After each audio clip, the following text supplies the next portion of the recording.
नमस्कार दोस्तों, मेरे YouTube चैनल पर आपका स्वागत है।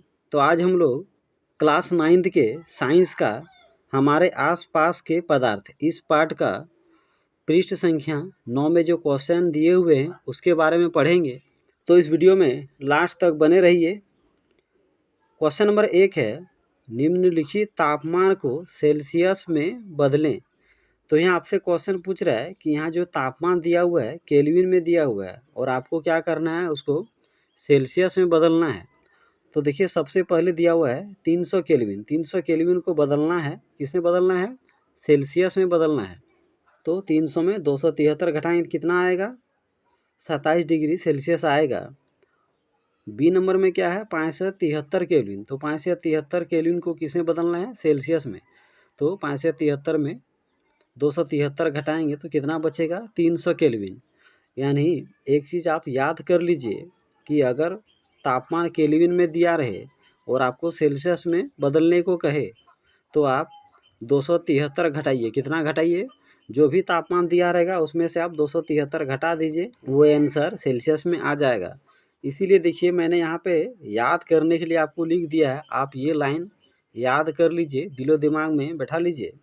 केल्विन तापमान को सेल्सियस तापमान में बदलने के लिए केल्विन तापमान में 273 घटाया जाता है। जब भी आपको केल्विन तापमान को सेल्सियस तापमान में बदलने को कहे, आप दिलो दिमाग में याद कर लीजिए कि 273 ही घटाना है।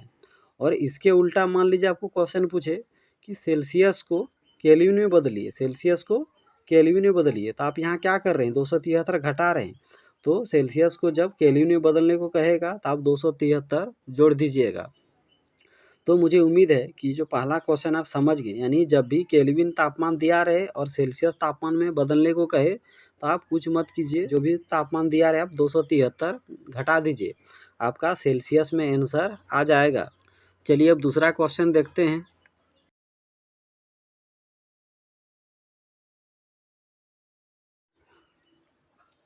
क्वेश्चन नंबर 2 है, निम्नलिखित तापमान पर जल की भौतिक अवस्था क्या होगी? तो यहाँ पे जो तापमान दिया हुआ है पूछ रहा है कि उस तापमान पर जल किस अवस्था में पाया जाएगा। तो पहला क्या दिया हुआ है? 250 डिग्री सेल्सियस, यानी 250 डिग्री सेल्सियस पर जल किस अवस्था में रहेगा? तो 250 डिग्री सेल्सियस पर जल गैसीय अवस्था यानी भाप में बदल जाएगा। तो आप जानते हैं कि जल 100 डिग्री सेल्सियस पर उबलने लगता है और यहाँ पे देखिए कितना है? 250 डिग्री सेल्सियस, यानी 100 से 150 डिग्री सेल्सियस अधिक है। तो क्या हो जाएगा? जल गैस अवस्था में बदल जाएगा, यानी भाप में बदल जाएगा। तो आप रट लीजिए कि 100 से ऊपर डिग्री सेल्सियस रहेगा तो जल क्या होगा? गैस अवस्था में बदलने लगेगा। दूसरा बी नंबर में दिया है 100 डिग्री सेल्सियस, यानी पूछ रहा है कि 100 डिग्री सेल्सियस पर जल किस अवस्था में रहेगा। इस तापमान पर जल गैसीय तथा द्रवीय अवस्था में होगा, क्योंकि इस तापमान पर जल उबलकर भाप में बदलता है।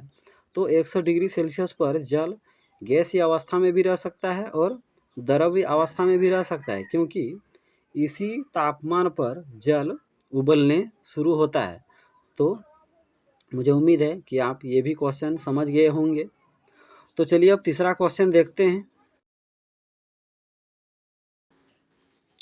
क्वेश्चन नंबर 3 है, किसी भी पदार्थ की अवस्था परिवर्तन के दौरान तापमान स्थिर क्यों रहता है? तो आपसे क्वेश्चन पूछ रहा है कि किसी भी पदार्थ की अवस्था में परिवर्तन होता है उसके दौरान तापमान स्थिर क्यों रहता है? यानी ठोस से द्रव में परिवर्तन हो, चाहे द्रव से ठोस में परिवर्तन हो, द्रव से गैस में परिवर्तन हो, उस दौरान तापमान स्थिर क्यों होता है?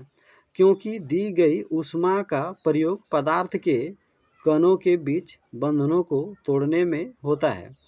तो किसी भी पदार्थ की अवस्था परिवर्तन के दौरान तापमान स्थिर इसलिए रहता है क्योंकि जो ऊष्मा उस पदार्थ को दिया जाता है वो ऊष्मा का प्रयोग पदार्थ के कणों के बीच जो आकर्षण बल होता है उसे तोड़ने के लिए प्रयोग किया जाता है, इसलिए तापमान स्थिर रहता है। और ये जो ऊष्मा दिया जाता है इस ऊष्मा को पदार्थ का गुप्त ऊष्मा कहा जाता है। चलिए अब चौथा क्वेश्चन देखते हैं। क्वेश्चन नंबर 4 है, वायुमंडलीय गैसों को द्रव में परिवर्तन करने के लिए कोई विधि सुझाइए। तो आपसे क्वेश्चन पूछ रहा है कि वायुमंडलीय गैसों को द्रव में बदलना है, इसके लिए आप कोई विधि सुझाइए, यानी कोई विधि के बारे में बताइए। दाब को बढ़ाकर तथा तापमान को कम करके वायुमंडलीय गैसों को द्रव में परिवर्तन किया जा सकता है।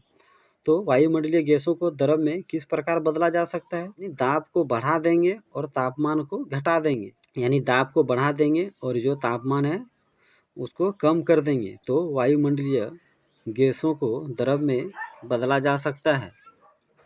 तो इस वीडियो को आप ध्यान से देख लीजिए। तो अगर मेरा वीडियो अच्छा लगता हो तो मेरे YouTube चैनल को ज़रूर सब्सक्राइब कर लीजिए